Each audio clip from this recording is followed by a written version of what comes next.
Hello, today I'm in FORD Focus. In this video I'll show you how to navigate through instrument cluster display. In the beginning, take a look at the instrument cluster.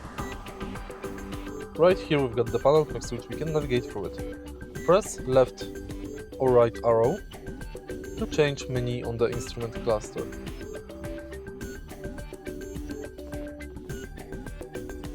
We can manage here Trip Computer 1 with average speed,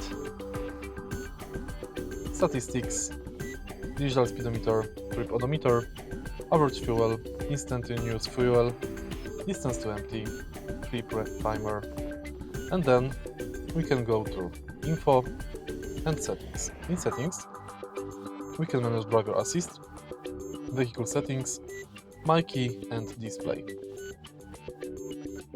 In info, we can manage MyKey mileage, admin keys, and system check.